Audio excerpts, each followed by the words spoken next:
Baik, bismillahirrahmanirrahim. Assalamualaikum warahmatullahi wabarakatuh. Alhamdulillahi ala ihsanih wa syukrulahu ala taufiqihi wa amtinani wa asyhadu an la ilaha illallah wahdahu la syarikalah ta'ziman li sya'nih wa asyhadu anna nabiyyana Muhammadan abduhu wa rasuluh ad-da'i ila ridwanih wa ala alihi wa ashabihi wa ikhwanihi ya ayyuhalladzina amanu taqullaha haqqa tuqatih wa la tamutunna illa wa antum muslimun fa inna asdaqal hadithi kitabullah wa khairal hadyi hadyu Muhammadin sallallahu alaihi wasallam wa syarrul umuri muhdatsatuha wa kullu muhdatsatin bid'ah wa kullu bid'atin dhalalah wa kullu dhalalatin finnar. Alhamdulillah, Allah Subhanahu wa taala mempertemukan kita di tempat yang termulia ini dalam rangka melaksanakan kewajiban kita, yaitu menuntut ilmu syar'i. Salawat dan salam mudah-mudahan senantiasa tercurahkan untuk Nabi kita Muhammad beserta para keluarganya, para sahabatnya, dan para pengikutnya yang setia berada di bawah naungan sunnah beliau hingga akhir zaman. Sebelumnya kita telah membahas dari kajian fiqh sirah ini berkenaan dengan kelahiran Nabi Muhammad sallallahu alaihi wasallam. Dan telah kita sebutkan bahwasanya tidak ada tanggal yang pasti kapan dilahirkannya Rasulullah sallallahu alaihi wasallam. Adapun bulannya itu disepakati pada bulan Rabiul Awal. Dan telah kita sebutkan pada kesempatan yang lalu tentang faidah-faidah dari kita mengetahui kelahiran Rasulullah sallallahu alaihi wasallam. Ada yang masih ingat faedah-faedahnya? Berapa bulan yang lalu kira-kira itu? 3 bulan ya, insyaallah. Ya, ngaji kita ini banyak liburnya, Pak. Ngaji libur 2 tahun. Ya, hampir 2 tahun. Mulai lagi libur lagi 3 bulan. Alhamdulillah.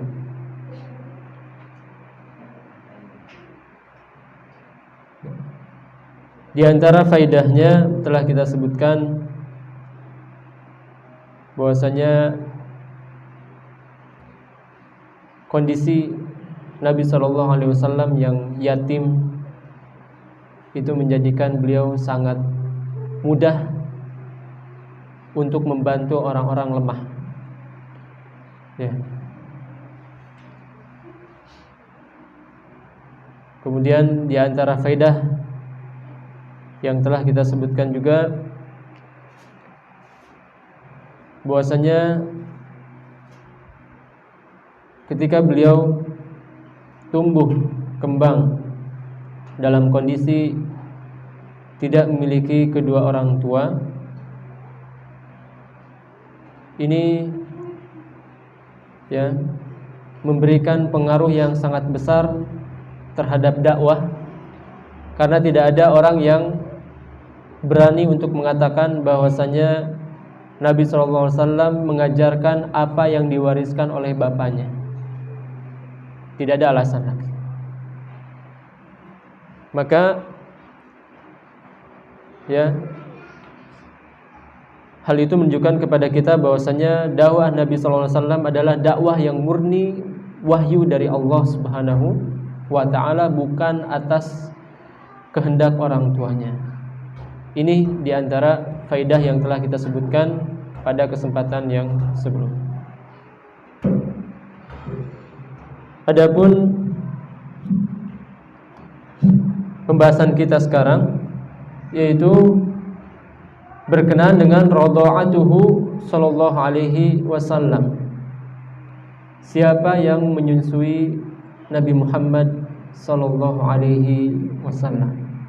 Kemudian nanti kalau ada kesempatan kita lanjut ke kisah pembelahan dada Nabi Muhammad sallallahu alaihi wasallam.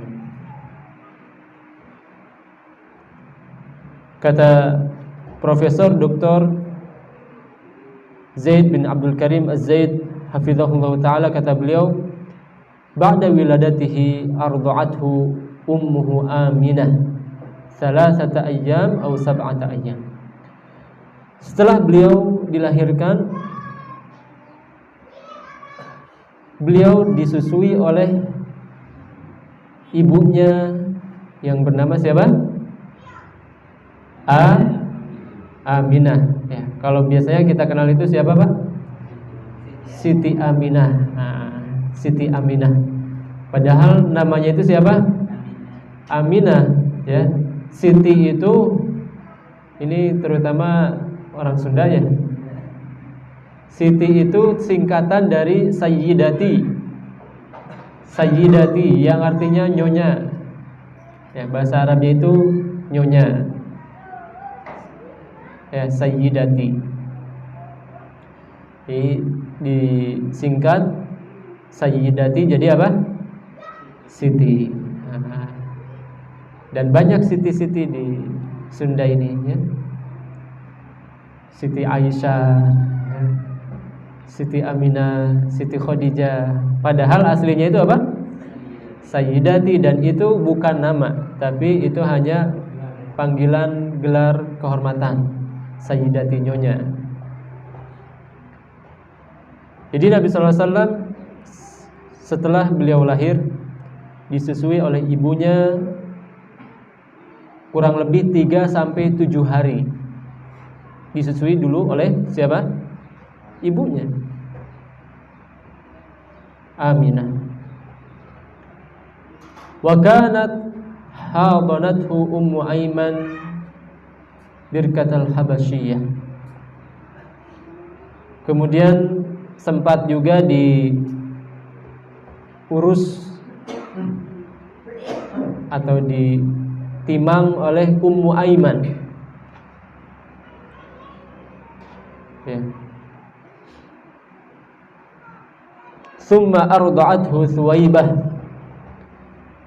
Kemudian disusui oleh Thuwaibah.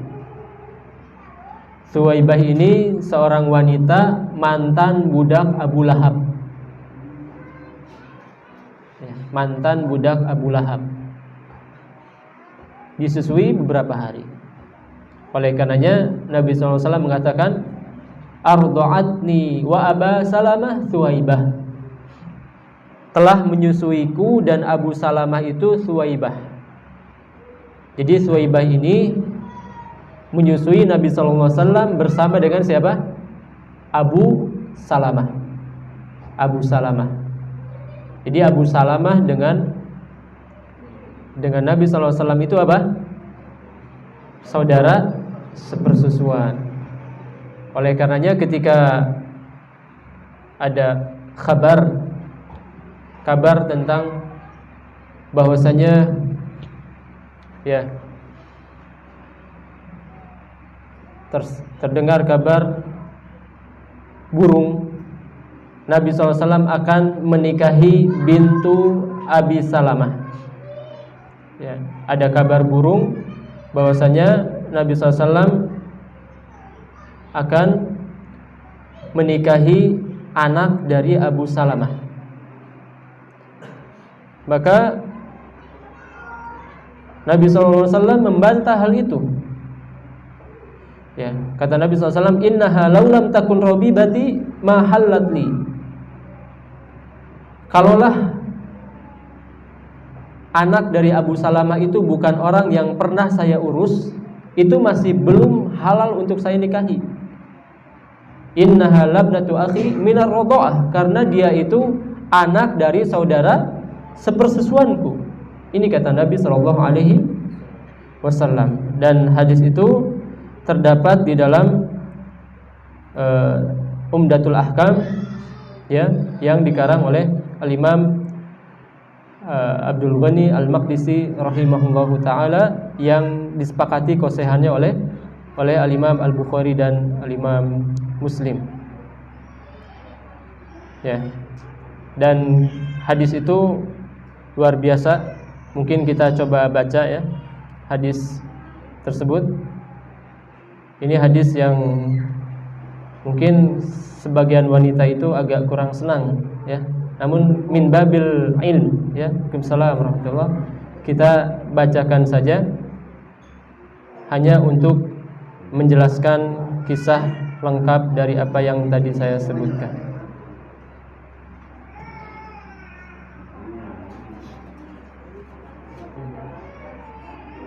Apa hadisnya?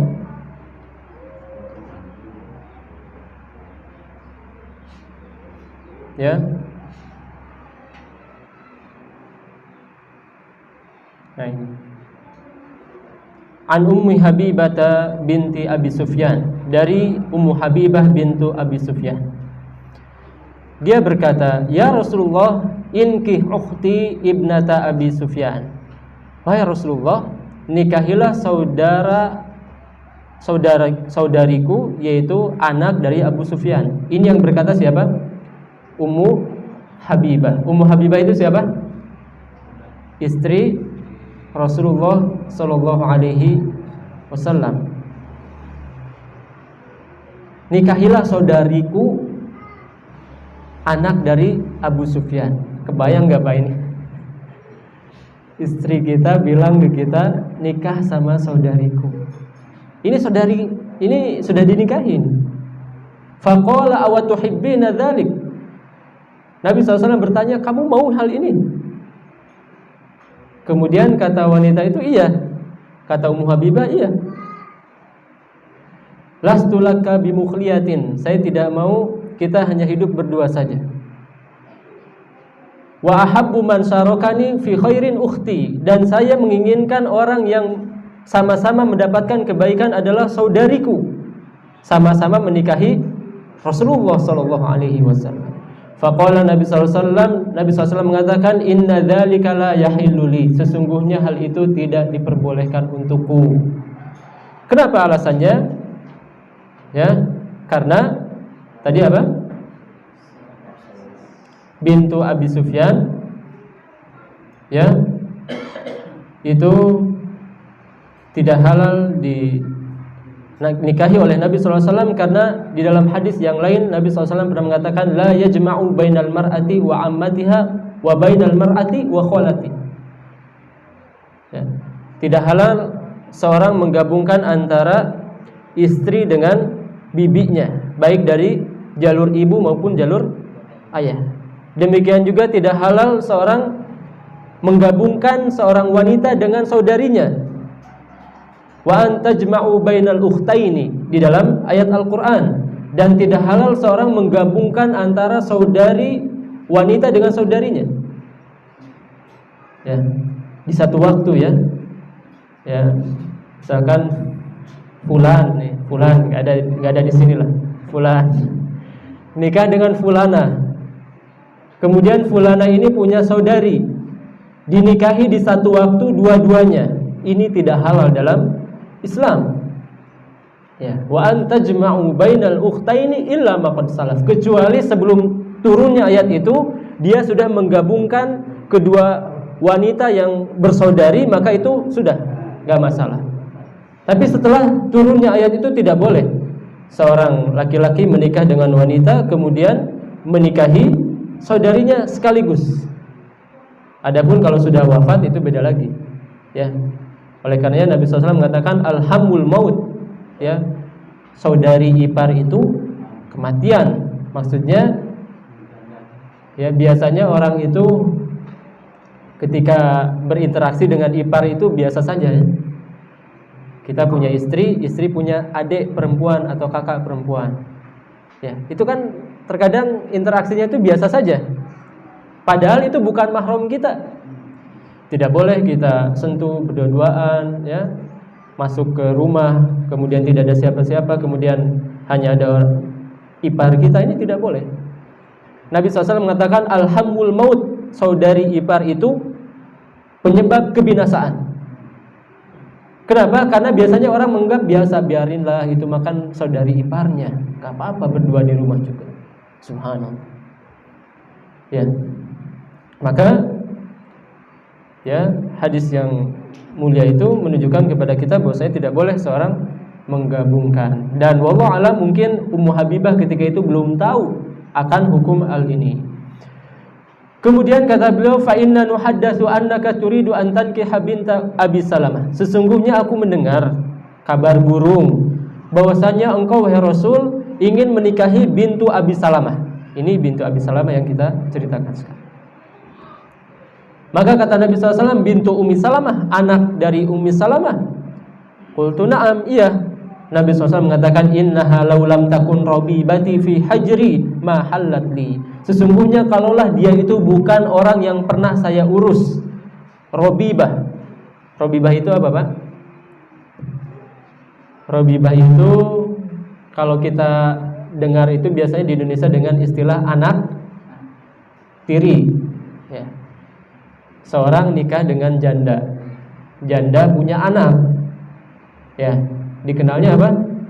Anak tiri. Kalau dalam bahasa Arabnya bukan anak, karena itu bukan anak sebenarnya. Ya, itu anak dari istri. Ya, Rabibah. Ya.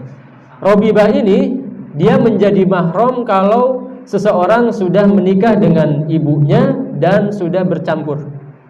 Jadi disyaratkan harus bercampur dulu, baru anak itu menjadi mahram untuk bapak tirinya kalau kata kita ya. Kalau belum, itu belum jadi mahram. Ya. Berbeda dengan mertua atau menantu, cukup dengan akad sudah jadi mahram. Ya. Jadi cukup akad nih. Ya, cukup akad, baru akad siang-siang gini, akad ya. Sore kalau sekarang ya. Akad siang, maka langsung bisa salam sama ibu mertuanya, bisa ibu mertuanya buka kerudung ya, dan seterusnya. Tapi kalau sama anak tiri ya, misalkan ada orang nikah sama janda, punya anak ya, itu anak tirinya itu belum jadi mahram sampai apa? Bercampur. Sampai bercampur. Kalau bercerai sebelum terjadinya percampuran, itu masih halal dinikahi itu. Masih halal dinikahi. Dan ini hal-hal yang berhubungan dengan muharramat ya, hal-hal yang berhubungan dengan muharramat. Maka kata Nabi SAW, kalaulah bukan karena dia itu Rabibah yang dulu saya urus, maka tetap hal itu tidak diperbolehkan. Innaha labnatu akhi minar radha'ah, karena ya bintu Abi Salamah itu anak dari saudara sepersusuanku. Itu siapa? Abu Salamah. Arda'atni wa Aba Salamah Thuwaibah. Telah menyusuiku dan Abu Salamah Thuwaibah. Ini yang hadisnya ada bersama kita di dalam kitab Fiqhus Sirah. Kemudian apa kata Nabi SAW? Fala ta'ridhanna alayya banatikunna wala akhwatikunna. Jangan tawarkan oleh kalian kepadaku anak-anak kalian atau saudari-saudari kalian. Ya. Jadi hadis yang barusan kita sebutkan ini banyak sekali faedahnya ya, terutama hal-hal yang berkenaan dengan mahram. Ya. Tapi mungkin kalau akhwat itu mungkin sudah mulai mengkerut dahinya dari tadi ya. Ketika Ummu Habibah menawarkan saudarinya. Ya, tapi insyaallah mudah-mudahan tidak ada lah ya yang macam-macam suaminya. Ya. Yaqulu Rasul sallallahu alaihi wasallam arda'atni wa Aba Salamah Thuwaibah. Qala Urwah bin Zubair. Berkata Urwah bin Zubair, wa Thuwaibah maulahu li Abi Lahab. Thuwaibah itu mantan budaknya Abu Lahab. Wa kana Abu Lahab a'taqaha. Abu Lahab itu telah membebaskannya. Fa'arda'at an-nabi sallallahu alaihi wasallam. Kemudian Thuwaibah menyusui Rasulullah sallallahu alaihi wasallam. Falamma mata Abu Lahab urihi ba'du ahlihi bisyarri haibah. Sepeninggal wafatnya Abu Lahab, saya melihat keluarganya itu ada dalam kondisi yang buruk. Maka berkatalah dia, "Madza laqita?" Bagaimana kondisimu? Berkata beliau, lam alqa ba'dakum ghaira anni suqitu fi hadhihi bi itaqati thayyibah. Ya, aku tidak mendapatkan apa-apa, namun hanya saja aku itu memiliki keuntungan, kelebihan bisa mendapatkan susunya Thuwaibah. Ya, ini yang disebutkan oleh ahli sirah di dalam kitab-kitab mereka. Kemudian thumma qaddamat majmu'atun minan nisa yabhasna 'anil atfal. Tidak lama kemudian datanglah wanita-wanita yang mencari anak-anak untuk disusui. Ya. Jadi memang di masa itu ada kebiasaan wanita-wanita yang masih memiliki air susu untuk mencari orang-orang yang mau disusui, terutama orang-orang yang berasal dari pedalaman, dari pelosok. Minhunna Halimatus Sa'diyah, di antara mereka adalah Halimah As-Sa'diyah radhiyallahu anha. Ya, karena memang Halimah Sa'diyah ini nanti di kemudian hari masuk Islam. Fa'arada 'alaihinna Rasul sallallahu alaihi wasallam. Fa'urida 'alaihinna Rasul sallallahu alaihi wasallam. Maka Muhammad kecil, Nabi Muhammad kecil itu ditawarkan kepada mereka. Fakunna yarfudna akhdahu, namun semuanya menolak. Semua wanita-wanita yang menyusui itu menolak. Idza qila lahunna innahu yatim, setiap diucapkan kepada mereka anak ini yatim, wah udah gak mau itu. Ya, oh yatim berarti miskin. Ya, nanti upahnya sedikit atau mungkin gak ada. Gitu. Walamma lam tajid radhiyallahu anha tiflan ta'khudhuhu, ketika Halimah Sa'diyah tidak mendapatkan anak yang bisa dia susui, sementara dia sudah datang jauh-jauh dari pelosok, fi hinin wajadat jami'an nisa atfalan 'adat Halimah radhiyallahu anha wa akhadhathu ma'aha. Dan padahal ketika itu para wanita itu sudah mendapatkan anak-anak untuk mereka susui. Orang-orang yang datang dari pelosok, wanita-wanita yang datang dari pelosok itu sudah masing-masing mendapatkan anak untuk dia susui, kecuali Halimah. Maka akhirnya apa? Dia pun bawa. Karena gak ada lagi, udahlah, daripada gak dapat apa-apa, mending ini saja, anak yatim yang saya bawa. Ya. Dan kisah ini disebutkan oleh Imam Muslim di dalam kitab Sahih beliau. Wa ba'da mudhi sanataini qaddamat bihi ila ummihi. Singkat cerita, setelah 2 tahun disusui oleh Halimah, ya, Nabi SAW dibawa kepada ibunya.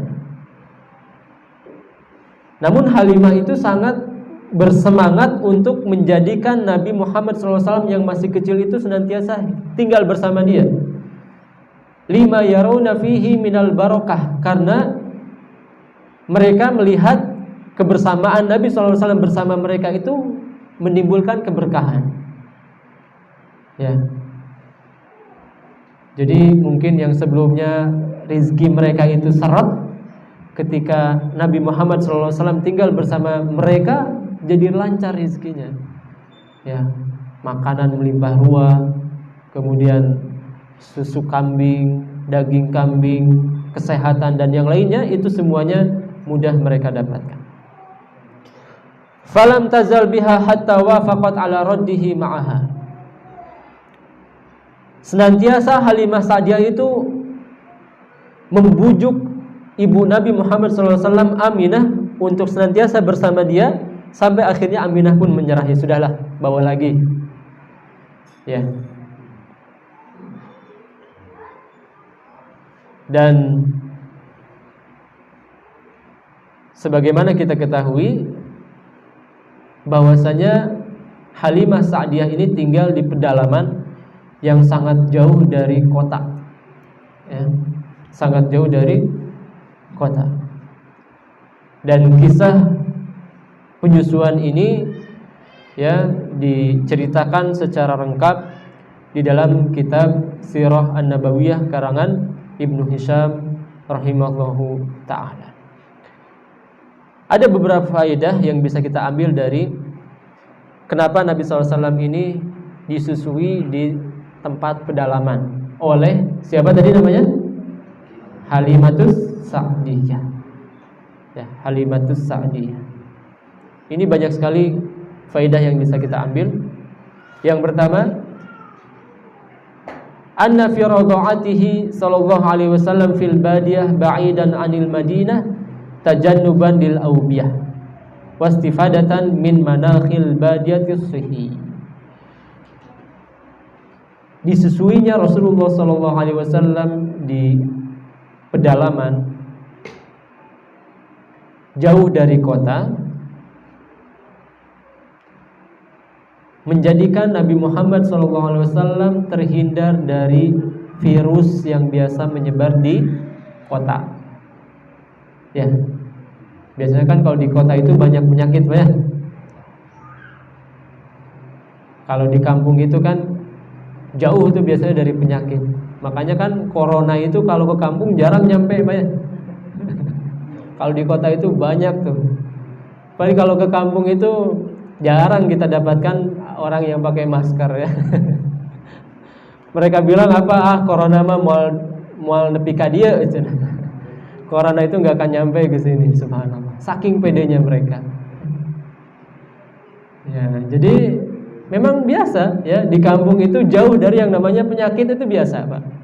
Terlebih lagi biasanya orang kampung itu nggak kemana-mana, ya hidupnya di situ saja. Paling bertani, ya. Kehidupannya sehat. Beda dengan yang di kota itu kan, makanan serba instan, belum lagi di perjalanannya dia menghirup udara yang tidak segar berjam-jam dan seterusnya. Itu akan berpengaruh kepada kesehatan. Ya, maka ketika Nabi SAW disusui oleh Halimatus Sa'diyah, seorang wanita yang berasal dari pelosok, itu menjadikan kesehatan Nabi SAW itu sangat prima. Khosatan wa anna ma kata fi dzalikal waqt yafidu ilaihal katsir min jami' ajna'in nas. Terutama ketika itu Mekah itu menjadi pusat tempat berziarahnya para manusia. Datang dari berbagai negeri. Ya. Maka ketika Nabi SAW disusui di daerah pedalaman ini akan terhindar dari penyakit-penyakit yang dibawa oleh orang-orang yang berasal dari luar daerah. Ya. Oleh karenanya kita tidak heran kalau Saudi Arabia begitu ketatnya terhadap protokol Covid. Ya. Karena mereka itu berhadapan dengan orang sedunia, Pak. Ya. 100 atau 200 negara lebih itu semuanya datang ke Arab Saudi. Makanya tidak heran kalau mereka itu begitu ketatnya menerapkan protokol kesehatan. Sampai sekarang kalau kita lihat itu ya, tayangan langsung dari Mekah itu sampai sekarang itu Masya Allah ya, tawaf masih berjarak, sholat masih berjarak, semuanya harus pakai masker, dan dendanya besar di sana kalau tidak pakai masker, 1.000 real. Ya, 4 juta Pak. Lepas masker nih, jalan-jalan nggak pakai masker, dipanggil nggak ada masker, 4 juta itu. Ya. Dan nggak bisa disogok di sana itu, tegas ya. Dan memang di sana itu kelebihannya dalam segi aturan luar biasa disiplin. Ya. Ngelanggar lampu merah itu 3.000 real Pak, 10 juta, 12 juta kalau sekarang ya. Ngelanggar lampu merah, karena itu berhubungan dengan keselamatan jiwa. Dan dulu saya pernah waktu saya pakai mobil itu, walaupun mobilnya murah ya, 2.500 real, 7 juta lah kalau zaman dulu itu, Nissan Sunny 95 itu. Ya, saya pakai, qadarullah ada lampu merah yang tidak ada angka detiknya Pak. Biasanya kan ada tuh 60, 59. Lagi saya jalan tiba-tiba kuning. Wah, sementara nggak bisa lagi direm tuh, udah nggak bisa. Saya betul-betul itu Pak. Ini kena nggak ya? Karena kan di sana sistemnya sistem jepret. Jadi ada kamera yang langsung kalau ada yang pelanggaran langsung moto. Kemudian nanti tidak lama ada SMS. Ya, SMS ya selamat. Maksudnya Anda harus membayar denda sekian ribu real atau ratus real tergantung pelanggaran. Di sana luar biasa ketat Pak. Ya. Kalau enggak itu kita tidak bisa perpanjang SIM, tidak bisa perpanjang KTP, tidak bisa perpanjang SNK, macam-macam itu dihambat. Tidak bisa keluar daerah, apalagi kita orang jauh, ya. Maka benar-benar di sana itu dari segi hukum sudah sangat canggih, ya. Terutama hal-hal yang berkenaan dengan keselamatan jiwa biasanya dendanya sangat besar. Ngedrift Pak, tahu ngedrift? Ngedrift itu mobil kupat kepot. Ya, itu dendanya sampai 20.000 real Pak. Ya, ngedrift itu 20.000 real. Bayangkan tuh, ya. Nah, kalau di Sukabumi sih saya nggak pernah lihat, tapi kalau di Bandung itu sering sekali saya lihat tuh malam-malam itu, ya, itu sangat membahayakan jiwa. Ya. Maka, ya, sekali lagi, ketika Saudi Arabia menerapkan protokol kesehatan dengan sedemikian ketatnya, ini tidak salah, karena memang di sana itu tempat berkumpulnya manusia dari seluruh dunia, ya, untuk melaksanakan ibadah haji. Ya, oleh karenanya banyak sekali orang-orang yang sangat perhatian terhadap tarbiyatul aulad, terhadap kesehatan atau pendidikan anak-anak itu kalau masih kecil dibawa ke tempat yang terbuka, ya. Dan sampai sekarang masih menjadi kebiasaan orang Arab itu. Jadi tamasya mereka itu bukan ke mall, ya. Bukan apalagi ke kolam renang. Tapi tamasya mereka itu ke padang pasir, Pak. Ya, ke padang pasir di tempat terbuka, nanti buat kopi, buat teh, minum, kemudian makan kurma. Itu aja tamasya mereka, simple, ya. Bawa karpet gitu. Paling juga kalau pengen yang lebih ada airnya mungkin ke laut, ya, ke laut gitu. Jadi kehidupannya serba alami di sana itu, Pak. Ya. Dan untuk urusan makanan mereka itu luar biasa sangat ketat. Jadi kalau kita ke warung itu jajanannya rata-rata sama, itu aja, roti, biskuit, kemudian susu zabadi, susu yang difermentasi, dan itu semuanya masya Allah sehat, tidak ada pewarna, tidak ada pengawet, itu rata-rata seperti itu, tidak ada pewarna, tidak ada pengawet. Makanya di sana itu makanannya tidak lama, cepat basi, ya. Demikian juga makanan-makanan emperannya, makanan kaki limanya itu, ya itu saja, gak ada yang macam-macam. Karena mungkin kalau macam-macam mereka nggak sempat untuk cek BP POM-nya kalau kitanya. Ya, itu saja, sandwich gitu ya, kemudian apa? Dan itu sangat ketat, shawarma. Nah. Jadi untuk segi kesehatan itu sampai sekarang mereka sangat perhatian. Ya. Kita harapkan sih kedepannya di kita seperti itu. Jadi harus benar-benar alami, kemudian dijauhkan dari pengawet, pewarna dan seterusnya, karena hal-hal itulah yang menjadikan anak terutama ya kita menjadi kurang sehat. Wa katsirun minal amrad bi khassatin nafsiyah minha innama yu'ani minha abna'ul mudun. Ya. Dan banyak penyakit-penyakit, terutama penyakit-penyakit yang berhubungan dengan kejiwaan. Ya. Penyakit-penyakit kejiwaan itu biasanya banyak didapati oleh orang-orang kota, ya. Beda kalau anak-anak di kampung itu mereka senang aja kan, mainnya itu ke sawah, ya, ke sungai, ya, macam-macam. Terus mainan-mainannya itu kan alami semua itu, ya. mobil-mobilan dari batok kelapa dipotong ya, atau bungkus atau tempurung melon dipotong pakai kayu giling-giling gitu.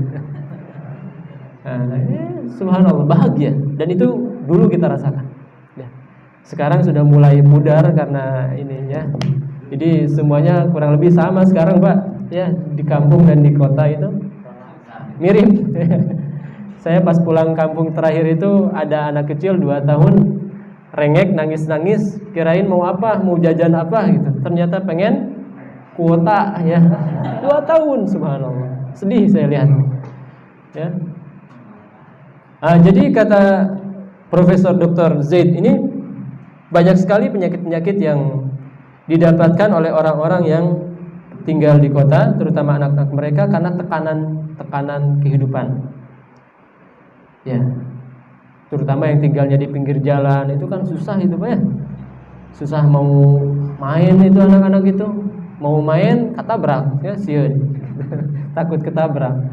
Atau yang tinggalnya di pemukiman yang mungkin padat dan tidak ada area alaminya. Kalau di sini kan walaupun padat tapi kan ada area alaminya, Pak. Di sana ada apa, ke atas ada apa gitu. Itu kalau di kota kan udah rumah-rumahnya semuanya. Itu terhadap psikologis anak itu sangat berpengaruh. Sangat berpengaruh. Akhirnya apa? Ini ya, handphone, game gitu. Maka bersyukurlah Pak kita tinggal di kampung ya. Harus bersyukur ini. Kalaupun di perumahan juga ya, usahakan kita itu sebulan sekali ya, bawa ke tempat-tempat terbuka ya. Seperti itu. Itu biasanya itu lumayan itu untuk jiwa sang anak itu sangat sangat baik.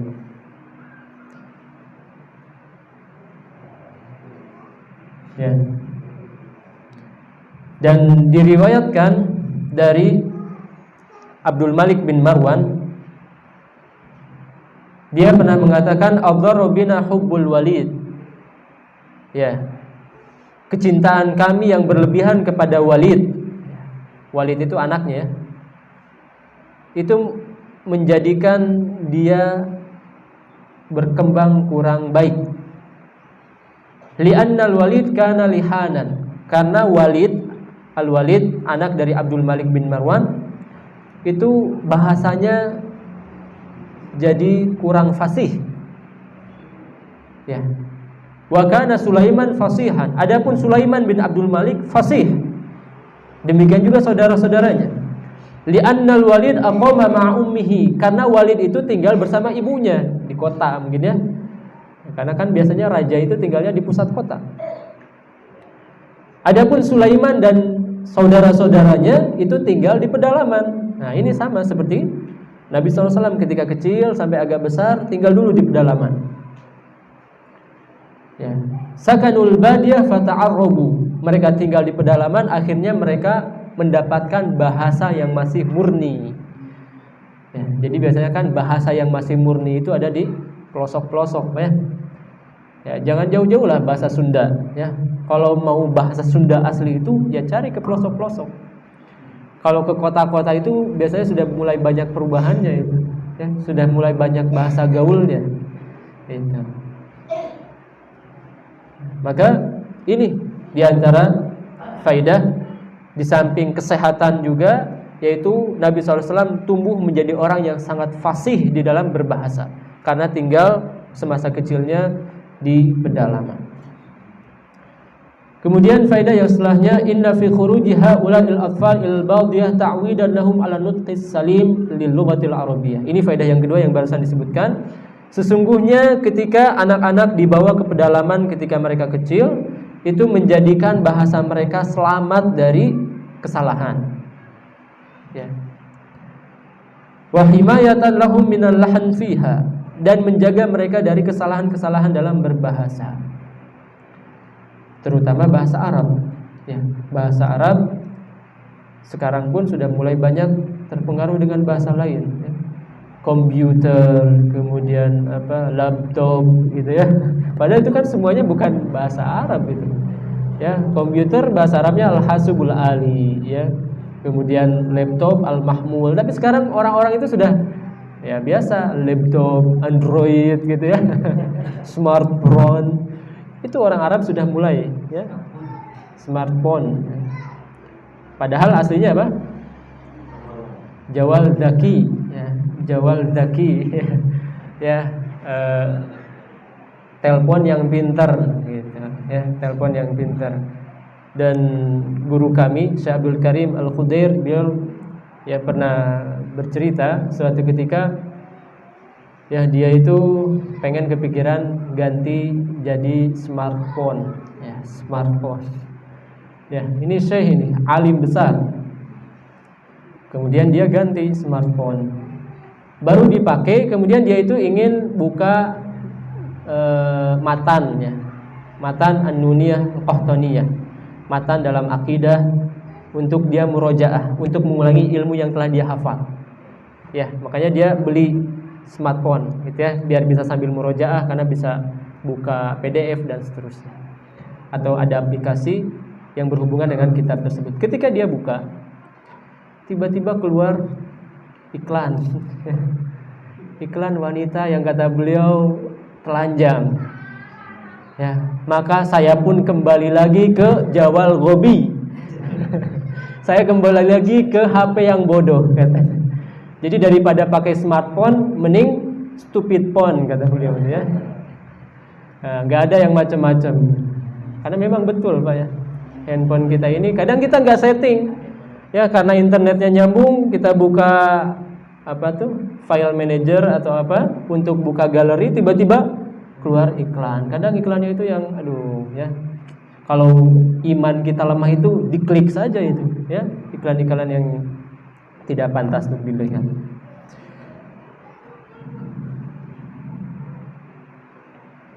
Mada ihtimami haula'il qaum bil lughatihim lil lughatil arabiyyah wa huwa darsun lana nahnu fil muhafadzah 'ala al lughatil arabiyyah lughatal Qur'anil Karim ya. Bagaimana perhatian orang-orang Arab dalam menjaga anak mereka dengan membawa anak-anak mereka ke pelosok dalam rangka menjaga bahasa mereka. Mereka rela untuk berpisah dengan anak-anak mereka dalam waktu 2 tahun atau bahkan sampai 5 tahun. Ini menunjukkan kepada kita itu harus punya perhatian terhadap bahasa Arab. Kalaulah orang Arab itu mereka rela untuk berpisah dengan anaknya supaya bahasa anaknya selamat. Subhanallah. Maka kita hendaknya memiliki perhatian terhadap bahasa Arab. Lughatul Qur'anil Karim. Bahasanya Al-Qur'anul Karim wa sunnatin nabawiyyatis syarifah, dan bahasanya sunnah yaitu hadis Rasulullah sallallahu alaihi wasallam. Demikian juga bahasa Arab itu bahasa ahli surga. Ya.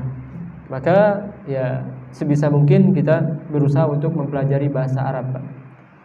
Walaupun mungkin ini umurnya sudah rata-rata di atas kepala 2 ya. Mungkin ada yang kepala 3, kepala 4, kepala 5. Tapi tidak ada kata terlambat untuk belajar, Pak.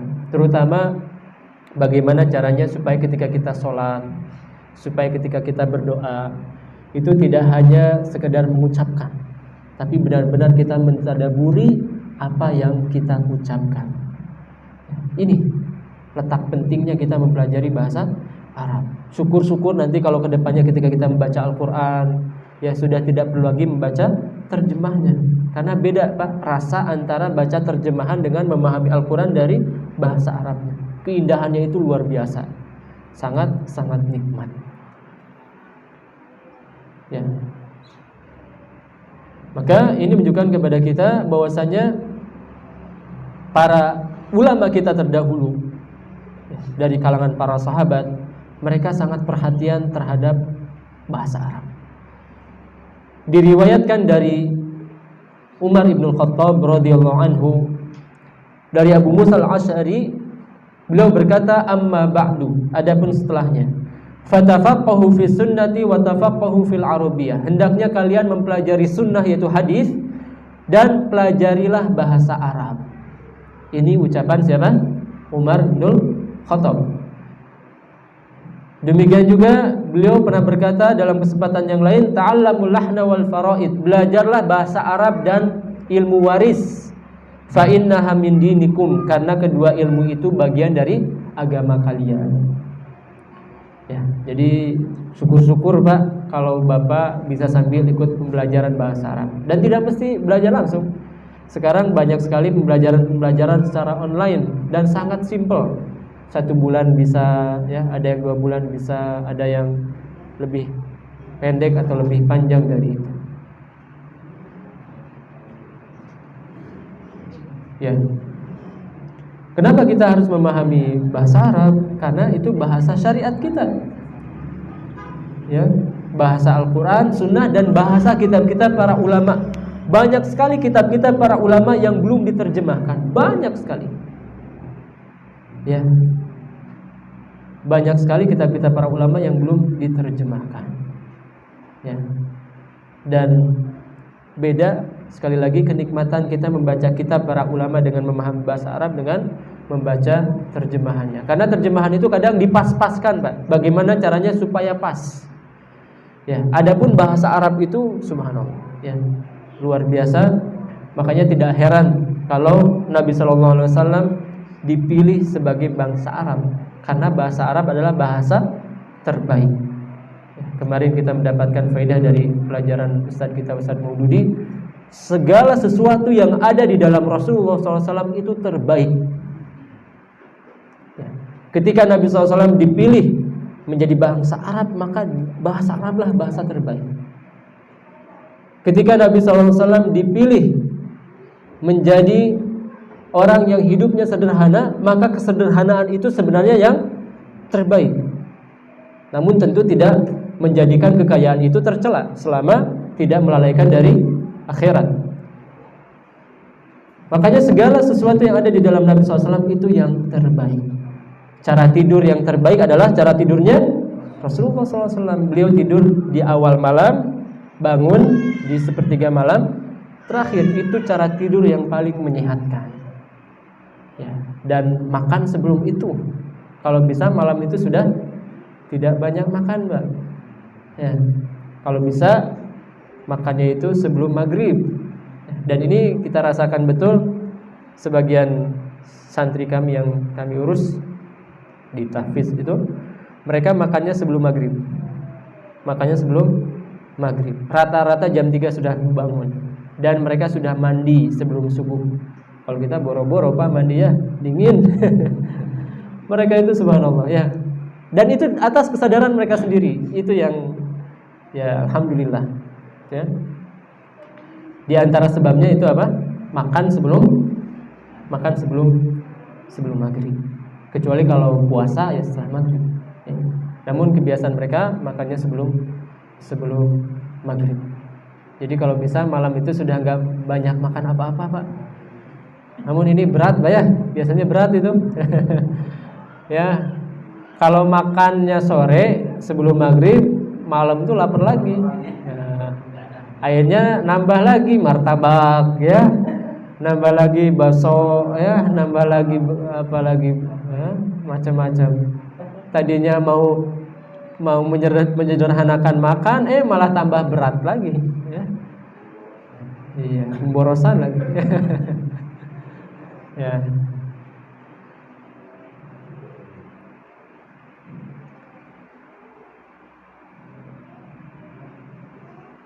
Kemudian, ya, di antara cara musuh melemahkan umat Islam yaitu dengan menjauhkan mereka, yaitu umat Islam, dari bahasa Arab. Ini di antara cara musuh melemahkan umat Islam. Ya. Kenapa? Karena dengan mereka tidak paham bahasa Arab, akan jauh dari kitab-kitab ulama mereka. Akan bergantung hanya dengan terjemahan.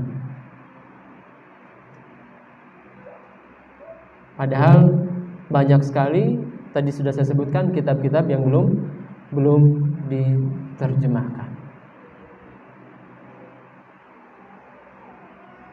Bahkan sebagian ulama mengatakan di antara cara musuh-musuh Islam menyerang Islam yang pertama dari segi Al-Quran. Dari segi Al-Quran. Namun mereka hakikatnya tidak ada celah, karena Al-Quran ini sesuatu yang Allah sudah jamin, inna nahnu nazzalna dzikra wa inna lahu lahafidun. Sesungguhnya kamilah yang menurunkan Al-Quran dan kami akan menjaganya. Makanya tidak ada satu orang pun yang mengotak-atik Al-Quran, merubah ayat atau satu huruf saja pasti akan terbongkar. Ini jaminan dari Allah Subhanahu wa ta'ala. Kemudian yang kedua dengan Ka'bah musyarrafah, ya, menjadikan manusia menjauhi Ka'bah, ya. Dan ini dilakukan oleh sebagian orang-orang Nasrani, seperti kisah Ashabul Fil yang telah kita ceritakan pada kesempatan sebelumnya. Bagaimana seorang Nasrani yang membuat gereja yang bernama Qulais, gereja yang sangat besar di Yaman, untuk menyanyi apa? Ka'bah. Memalingkan orang-orang Arab untuk pergi menuju Yaman, tidak ke Mekah menuju Ka'bah al-Musyarrafah. Dan Ka'bah ini adalah pemersatu umat Islam. Jadi Ka'bah ini pemersatu umat Islam. Kita ini semuanya beribadah menghadap Ka'bah yang satu, ya, tidak apa? Ya. Makanya jangan sampai kita itu mau dipecah belahkan barisan kita, ya. Dengan apapun itu, ya. Dengan urusan dunia kah, seperti urusan caleg, ya. Kadang kalau sudah pemilihan itu kaum muslimin itu berpecah belah, Pak, tuh, ya. Oh, ini pendukung ini pendukung ini, rame, ya, padahal sama-sama kaum muslimin, subhanallah. Atau urusan supporter bola, ya. Ya, ini pendukung si merah atau si oranye, ini pendukung si biru. Ketemu, wah, rame itu, ya. Padahal sama-sama kaum muslimin. Nabi SAW pernah menjelaskan, inna syaitana qad aisa an ya'budahul musalluna fi jaziratil Arab. Sesungguhnya setan itu sudah berputus asa untuk diibadati di negeri Arab, ya, mereka berputus asa. Walakin fit tahrishi bainahum, akan tapi setan tidak akan berputus asa untuk memecah belah barisan kaum muslimin. Dan itu terjadi sampai sekarang, ya, setan senantiasa berhasil untuk memecah belah kaum muslimin. Apa-apa jadi ribut, ya, permasalahan-permasalahan yang harusnya kita bertoleransi, ya, permasalahan gerakin tangan ketika sholat jadi ribut, ya, permasalahan hal-hal yang sebenarnya tidak usah untuk dijadikan permasalahan menjadi masalah, ya, kecuali kalau memang itu berkenaan dengan pokok akidah misalkan, ini kita harus tegas. Namun kalau dalam perbedaan masalah fikih yang di sana ada ranah ijtihad, maka kita harus saling memahami, ya.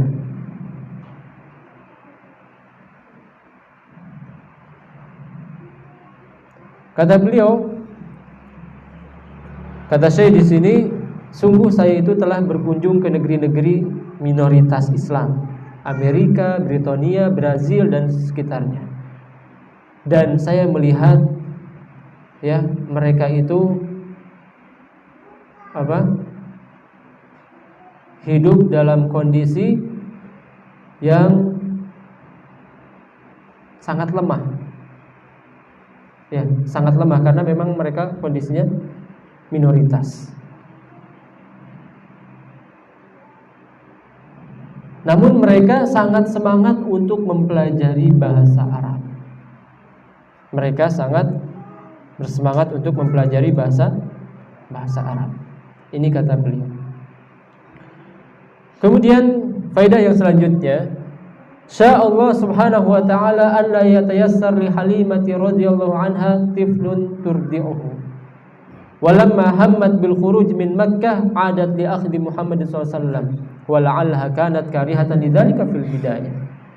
Allah Subhanahu wa taala menghendaki Halimah Sa'diyah itu tidak langsung mendapatkan anak untuk disusui. Ya, Allah Subhanahu wa taala menghendaki Halimah Sa'diyah tidak langsung mendapatkan anak yang bisa langsung dia susu. Ya. Dia kesulitan terlebih dahulu, kemudian tidak ada sisa kecuali siapa?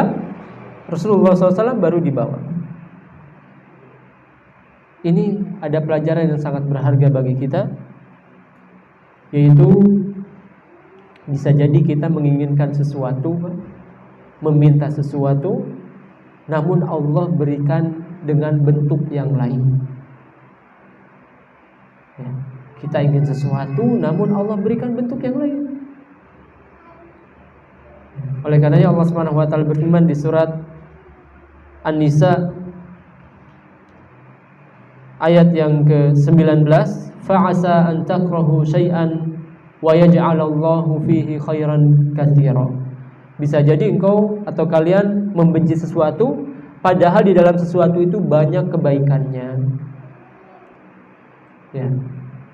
Bagaimana Halimah Sa'diyah itu dia memandang sebelah mata Rasulullah SAW. Aduh, anak yatim ini gimana? Tapi daripada gak dapat, mending inilah bawa. Namun subhanallah membawa keberkahan hidup yang luar biasa. Rezekinya jadi lancar, anak-anaknya pun jadi ikut merasakan kenikmatan. Ya. Demikian juga Allah berfirman di surat Al-Baqarah ayat yang ke-216, wa asa an takrahu syai'an wa huwa khairun lakum. Bisa jadi kalian membenci sesuatu padahal itu baik untuk kalian. Ya.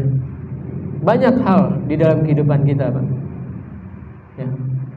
Mungkin orang yang mendapatkan rezekinya pas-pasan, mungkin suka bertanya, ya, kenapa saya ini kok hidupnya pas-pasan terus? Padahal saya itu sholat di masjid. Fulan mah nggak sholat, rezekinya lancar. Karena ada pertanyaan seperti itu dari sebagian kaum muslimin. Allah Subhanahu wa taala berfirman, wa asa an takrahu syai'an wa yaj'alallahu fihi khairan katsira. Ya. Fa'asa an takrahu syai'an wa yaj'alallahu fihi khairan katsira. Bisa jadi kalian membenci sesuatu, namun di dalamnya banyak kebaikan. Ya. Contoh, ada orang yang dia minta kepada Allah supaya jadi PNS. Minta kepada Allah, ya Allah jadikan saya PNS, jadikan saya PNS. Terus berdoa, tapi tidak dikabulkan. Bisa jadi itu baik untuk dia. Dari sisi mana? Bisa jadi kalau dia dijadikan PNS oleh Allah Subhanahu wa taala, dia lalai dari ibadah. Ya. Atau ada orang yang pengen bisnisnya berkembang. Ya, bisnisnya berkembang, bisnis kopi misalkan ya, atau bisnis pertanian cabai dan yang semisalnya, pengen berkembang, minta kepada Allah terus, minta kepada Allah, tapi tidak dikabulkan. Bisa jadi itu sangat baik bagi dia, karena bisa betapa banyak kita lihat orang-orang yang ketika bisnisnya itu pas-pasan, rajin ikut kajian, ya, masya Allah ikut kajian rajin. Di mana kajian dikejar. Ketika dia sudah buka usaha sendiri, usahanya mulai maju, mulai itu kajiannya mundur, ya. Mulai yang sebelumnya seminggu sekali jadi sebulan sekali. Ya. Ketika dia sudah mulai menjadi eksportir, ya, mulai itu kajiannya banyak alasan. Ya, sibuklah, inilah, itulah. Salatnya pun mulai tidak di masjid lagi. Subhanallah. Ya. Ketika bisnisnya sudah menggelegar, ya, maka subhanallah, banyak kita dapati orang-orang yang dulunya bersama kita, namun ketika dia mendapatkan dunia, subhanallah, berpaling. Ya. Ada juga orang yang memanfaatkan kelemahan orang lain. Ya, ada orang-orang yang memanfaatkan kelemahan orang lain. Ya, saya dapati di kota atau di daerah tempat saya tinggal atau di kampung saya dulu tinggal di Garut itu, Ada orang yang dia itu semangat kajian, ya. Dulunya biasa, bahkan sangat jauh dari yang namanya hidayah. Anak gaul dan sangat bisa dikatakan nakal. Kemudian dia dapat hidayah. Kemudian hidayah itu tidak hanya untuk dirinya, tapi dia cari ustadz-ustadz yang mau mengajar di masjid itu. Dicari. Ramai masjidnya. Ya, ramai masjidnya.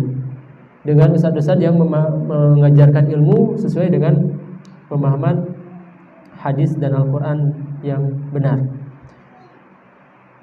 Namun dikarenakan dunia, dia tergelincir. Bisnis, ya, bisnis besar, dan di daerah saya itu terkenal dengan bisnis bendera, Pak. Bendera merah putih. Ya, daerah saya itu terkenal dengan produksi bendera merah putih. Terutama kalau mau 17 Agustus itu, kemana-mana itu, Pak. Ada yang ke Sumatera, ada yang ke Kalimantan, ada yang kemana. Nanti mereka kembali dengan membawa untung yang sangat besar. Ini orang yang dapat hidayah, bahkan menjadikan orang lain hadir di kajian, tergelincir. Sayang sekali. Bagaimana dia mengumpulkan modal dari para pengusaha bendera? Dia kumpulkan, ada yang 20 juta, ada yang 30 juta, ada yang macam-macam. Kenapa? Karena dia punya relasi dengan pabrik kain. Ya. Pabrik kain ya, yang tek ujungnya itu ya. Dia kumpulkan modal sampai miliaran. Kemudian dia kabur. Subhanallah. Ya, kabur. Ya, padahal sangat sayang sekali. Dia itu sudah menjadi sebab orang lain hadir kajian yang sebelumnya jauh dari pengajian itu, dia sebab. Ya. Namun inilah hati, Pak. Hati itu ya, baina usbu'aini min asabi'ir rahman, ada di antara dua jemari di antara jemari-jemari Allah Subhanahu wa taala. Yuqallibuhu kaifa sya'. Allah bolak-balikan, terserah Allah Subhanahu wa taala. Ya. Jangankan orang biasa. Orang itu kan orang biasa. Ada seorang yang bernama Abdullah Al-Qasimi. Abdullah Al-Qasimi. Namanya saja siapa? Abdullah, hamba Allah Al-Qasimi.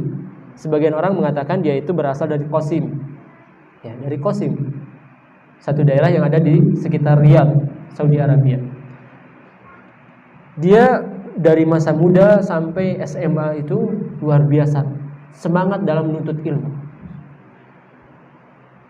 Kemudian dia kuliah ke Azhar, Mesir. Ya, dan di Azhar kita ketahui pemahamannya bermacam-macam, ada yang bagus, ada yang ya seperti itu. Ya. Bahkan sampai dia itu bisa mengoreksi dosennya yang keliru dalam permasalahan akidah. Saking cerdasnya dia itu.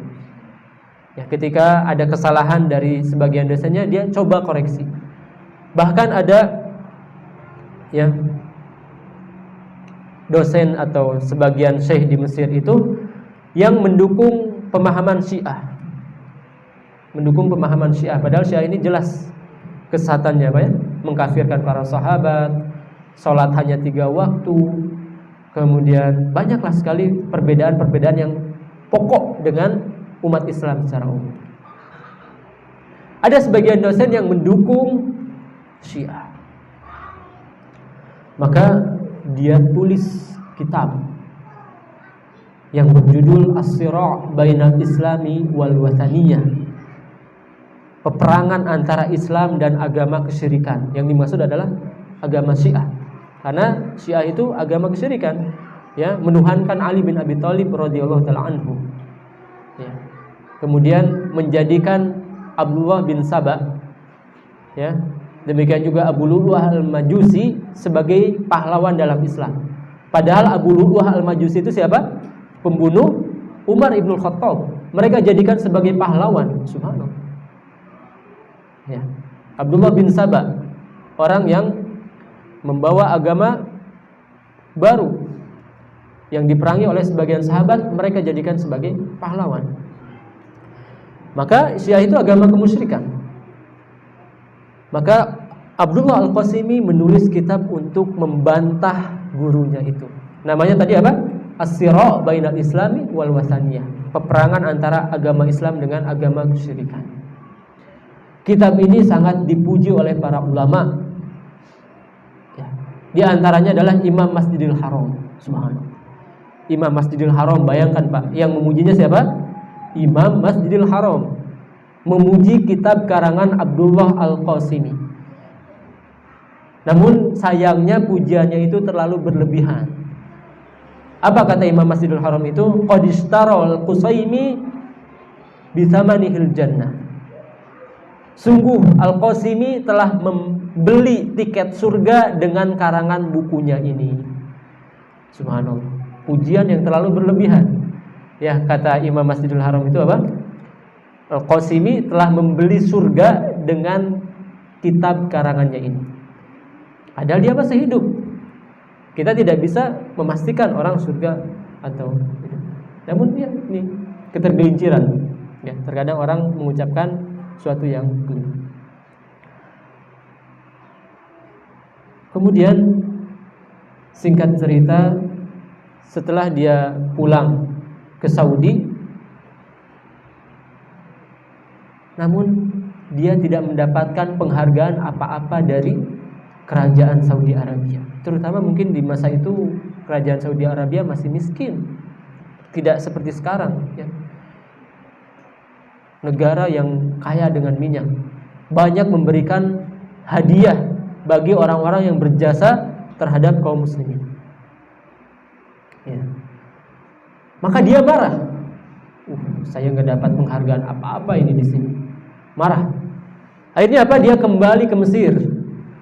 Dan sayangnya ketika kembali ke Mesir, itu bergaul dengan orang-orang ateis. Subhanallah. Bergaul dengan orang-orang ateis.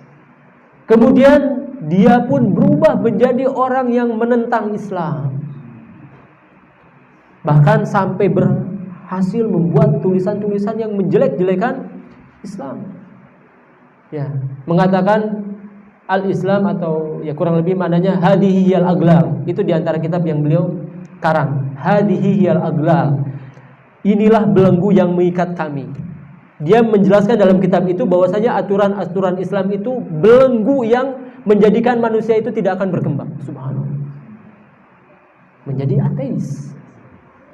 Dan terang-terangan dia telah menjadi ateis. Dan qadarullah meninggal di atas agama ateis. Subhanallah. Ini Abdullah Al-Qasimi, seorang yang mungkin dia sudah menjadi sosok ulama, ya, sampai bisa menulis kitab, menulis beberapa kitab, sampai kitabnya dipuji oleh Imam Masjidil Haram dan dipuji oleh banyak ulama. Kitabnya sampai sekarang masih ada, Pak. Sangat bagus. Allah alam sudah diterjemahkan atau tidak. Namun kitab bahasa Arabnya ada. As-Sira' bainal Islami wal Wathaniyah. Sangat bagus. Namun apalah artinya karyanya itu kalau dia wafat di atas kekufuran? Tidak ada artinya. Ya, wa ja'alnahu haba'an manthura. Kami jadikan amalannya itu seperti debu yang berterbangan. Maka ini membuktikan kepada kita jangan sampai ada di antara kita yang merasa aman, Pak. Saya mau udah ikut kajian setiap minggu, nggak mungkin saya keluar dari agama Islam. Jangan kita katakan seperti itu. Siapa yang menjamin kita bahwasanya hati kita ini akan senantiasa terus di atas keistiqomahan? Ya, karena sungguh kita tidak tahu apa akhir dari hidup kita. Nabi SAW pernah menjelaskan, inna ahadakum la ya'malu bi'amali ahli jannah hatta ma yakunu bainahu wa bainaha illa dira' fayasbiqu alaihi alkitab fayamalu bi'amali ahli nar fayadkhuluha. Sesungguhnya di antara kalian ada yang senantiasa beramal dengan amalan surga, terus beribadah Sampai-sampai antara dia dengan surga itu tinggal 1 hasta lagi. Ya, jarak antara dia dengan kematian tinggal 1 hasta lagi. Kalau dia meninggal di atas itu masuk surga. Fayasbiqu alaihil kitab. Namun catatan takdir telah mendahuluinya. Fayamalu bi ahlin nar fayadkhuluha. Kemudian dia beramal dengan amalan ahli neraka, akhirnya wafat di atas amalan tersebut, akhirnya dia dijadikan sebagai penghuni neraka. Wa inna ahadakum la ya'malu bi amali ahli nar. Sesungguhnya di antara kalian ada yang beramal dengan amalan ahli neraka, terus bermaksiat. Fayasbiqu alaihil kitab, namun catatan takdir mendahuluinya. Fayamalu bi amali ahli jannah fayadkhuluha. Ya. Catatan takdir mendahulunya, di akhir hayatnya dia beramal dengan amalan ahli surga, akhirnya dia masuk ke dalam surga Allah Subhanahu wa ta'ala. Oleh karena di dalam hadis yang lain Nabi SAW mengatakan innamal a'mal bil khawatim. Sesungguhnya amalan itu tergantung ujungnya. Ya. Jadi yang menjadi patokan kehidupan kita itu bukan yang lalu, Pak, tapi bagaimana akhir kehidupan kita. Makanya terus berusaha kita perbaiki diri. Tidak usah kita memandang ke arah belakang. Mungkin masa lalu kita banyak kemaksiatan. Namun ingatlah, seorang ulama salaf pernah mengatakan, Al-Hasanul Basri, beliau pernah mengatakan, ahsin ma baqiya yang yughfar laka ma madha. Perbaikilah sisa hidupmu, maka Allah akan mengampuni semuanya. Ya. Sebaliknya kalau kita tidak perbaiki sisa kehidupan kita, maka Allah akan perhitungkan semua dosa yang kita kerjakan dan yang telah lalu. Ya. Maka kita terus berusaha untuk memperbaiki diri. Ya, yang masih tilawahnya masih kurang, terus tingkatkan, Pak. Yang salat malamnya masih bolong-bolong, berusaha kita jaga. Yang ketika kita berbicara masih banyak menggibahi orang, kita berusaha menjaga. Karena nilai kehidupan seorang itu tergantung akhirnya, bukan masa lalunya. Ya, maka mudah-mudahan Allah Subhanahu wa taala memberikan kepada kita husnul khatimah. Ya.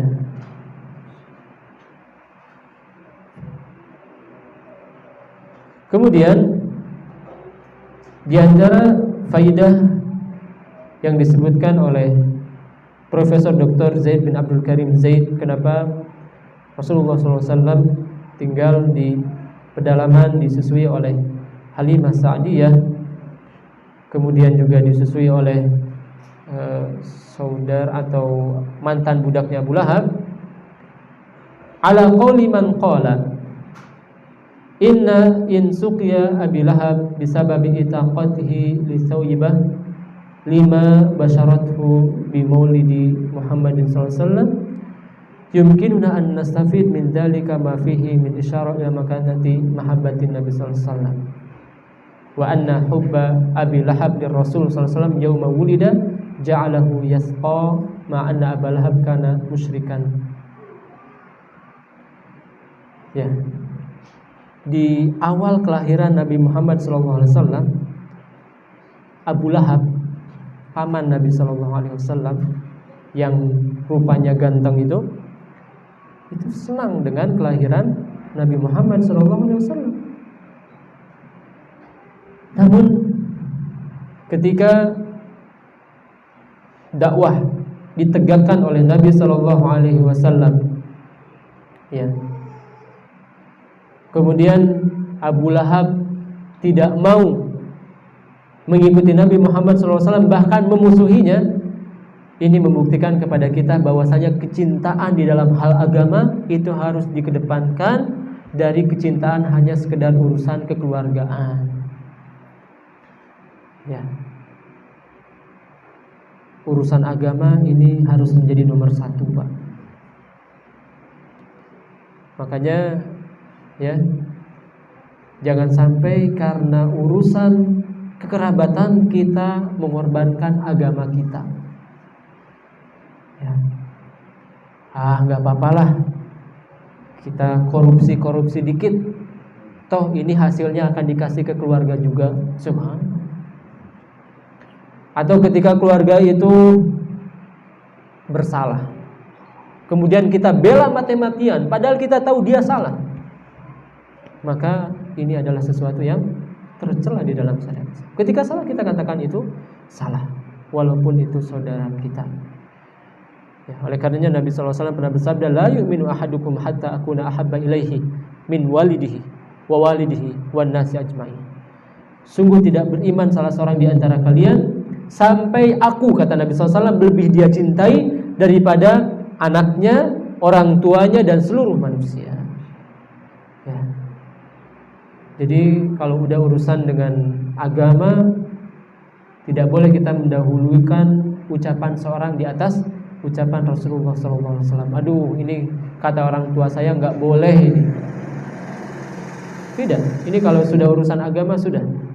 Ya, kita hanya ditugaskan untuk berdakwah secara lembut kepada orang tua kita, kepada keluarga kita. Namun udah, ketika urusan agama itu kita harus benar-benar ya berusaha untuk istiqomah. Tidak karena ini urusan kekeluargaan kemudian kita menjadi lemah. Ya. Bagaimana Abu Hurairah radhiyallahu anhu, kisahnya luar biasa, sangat sedih ya kalau kita baca itu. Ibunya musyrik. Ketika tahu Abu Hurairah itu masuk Islam, ibunya tidak mau makan berhari-hari, Pak. Selama kamu masih ada bersama atau di agamanya Nabi Muhammad, saya tidak akan mau makan. Namun Abu Hurairah tidak mau keluar dari agama Islam. Ya, maka dia terus berusaha untuk mendakwahi ibunya, namun belum berhasil. Ibunya senantiasa mogok makan. Sampai suatu ketika Abu Hurairah mendatangi Nabi SAW dalam kondisi menangis. Ya, wahai Rasul, doakan ibu saya. Ya, diceritakan kondisinya. Kemudian Nabi SAW mendoakan ibunya Abu Hurairah. Belum sampai ke rumah, hidayah sudah sampai kepada ibunya Abu Hurairah. Ketika Abu Hurairah pulang, mengetuk pintu, terdengar ada suara yang lagi mandi. Ya, karena memang orang kalau masuk Islam biasanya apa? Mandi junub. Terdengar suara orang yang mandi. Kemudian ketika dibukakan pintu, ibunya memberikan kabar gembira bahwasanya dia telah masuk ke dalam agama Islam. Subhanallah. Ya, ini menunjukkan kepada kita kalau dakwah terhadap keluarga jangan putus asa. Terus sampaikan. Namun tentu dengan cara yang sangat lembut. Ada orang di antara keluarga kita yang sulit sholat atau enggak mau nutup kerudung, terus kita dakwah. Namun hati-hati caranya. Kemudian faedah yang kedua, bahwasanya ya yang namanya dakwah terutama kepada orang tua ini, dia adalah sesuatu yang sangat berat. Sesuatu yang paling berat itu dakwah kepada yang di atas, Pak. Ya, kepada bapak, kepada ibu, ini dakwah yang paling berat. Sampai-sampai Nabi Ibrahim itu kewalahan untuk mendakwahi ayahnya, dan ditakdirkan ayahnya meninggal di atas kekufuran, kemusyrikan. Namun Nabi Ibrahim tidak putus asa. Di satu sisi dakwah kepada orang tua itu berat, di satu sisi dakwah yang paling wajib kepada orang tua. Ya, maka kita berusaha untuk terus mendakwahi kerabat karib kita, jangan sampai kita berputus asa dalam berdakwah kepada keluarga kita. Ya, sebenarnya masih ada beberapa poin lagi atau satu poin lagi, ya. Namun karena waktunya ternyata sudah lewat, ya. Mungkin kita, ya, atau kita sebutkan secara ringkas faedah yang terakhir. Likulli insanin min ismihi nasib. Setiap manusia dari namanya itu ada bagian. Jadi yang namanya nama itu ada pengaruh. Hadza fil ashas wa kadzalika fi ghairiha. Baik nama yang berhubungan dengan manusia atau nama selain manusia. Ya. Jadi nama itu ada pengaruh, Pak. Ya, maka jangan sampai kita sembarang memberi nama. Ya. Asal sembarang cari di Al-Qur'an, ya. Diacak gitu, ya. Kemudian dibuka. Pas yang disentuh apa? Ya, misalkan ya, iblis atau syaitanir rajim atau apa, ya, kemudian diberikan nama itu jangan sampai kita seperti itu, Pak. Ya. mustad'afin, ya. Orang-orang lemah, ya. Jadi nama itu akan sangat memberikan pengaruh, Pak. Nama itu akan sangat memberikan pengaruh, dan itu saya rasakan sendiri. Ya, saya rasakan sendiri. Anak saya namanya Unaisah. Unaisah itu kan terambil dari kata uns, mudah bergaul, ya. Dan masya Allah, ya, dia itu mudah, ya, gaul, kenal sama orang, kemudian sama santri-santri itu, ya, diajak terus, disamperin setiap hari, gitu. Ya, ini sesuai dengan namanya. Berbeda dengan adiknya, ya. Adiknya rada berbeda, ya. Ya, ini agak susah, ya, interaksi sama orang. Namun, ya, Naurah Munifah, ya, itu apa namanya? Ada sebagian maknanya itu Naurah yang memiliki pendirian yang kuat. Ya, ternyata benar. Anak yang kedua itu kalau udah maunya itu udah itu aja, ya, nggak bisa ditawar-tawar gitu. Jadi memang betul, Pak, nama itu terkadang betul, ya, sesuai. Jadi apa namanya? Tidak heran kalau banyak orang yang mengatakan nama itu doa. Nama itu doa. Nah, maka perhatikan kita dalam memberikan nama. Sebagaimana ini Ismur Rasul sallallahu alaihi wasallam. Nama Nabi Muhammad sallallahu alaihi wasallam itu Muhammad, yang terpuji. Ya. Ketika ditanyakan kenapa kamu wahai Abdul Muttalib, ya, kan yang memberikan nama itu kakeknya kan? Kenapa kamu memberikan namanya itu Muhammad? Dia berharap, saya berharap orang ini akan dipuji melebihi pujian kepada nenek moyangnya. Dan itu terjadi. Padahal harapan Abdul Muttalib ini seorang yang musyrik.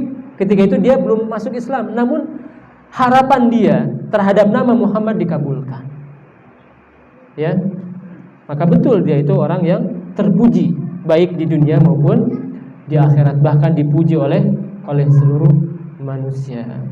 Ya, maka ini menunjukkan kepada kita bahwasanya kalau kita memberikan nama, hendaklah kita perhatikan dengan baik, jangan sampai sembarangan. Ya, macam-macam, ya, kita lihat apalagi di Sunda itu kan macam-macam namanya. Ya, dulu dosen saya bercerita ada wanita namanya Zurni Laila. Ya, yang paham bahasa Arab tahu, ya, Zurni Laila. Ya, kunjungi saya di malam hari. Ya, perempuan namanya apa? Zurni Laila, kunjungi saya di malam hari. Waduh, gimana itu? Ya, mungkin secara bahasa bagus Zurni Laila, namun secara pengertian itu kurang bagus. Ya, ini saja yang bisa kita bahas pada kesempatan kali ini. Mudah-mudahan bermanfaat dan menambah keimanan kita akan keagungan sosok Nabi Muhammad sallallahu alaihi wasallam. Wassallallahu ala nabiyina Muhammadin wa akhiru da'wana alhamdulillahi rabbil alamin. Subhanakallahumma bihamdik, asyhadu an la ilaha illa anta, astaghfiruka wa atubu ilaik. Assalamualaikum warahmatullahi wabarakatuh.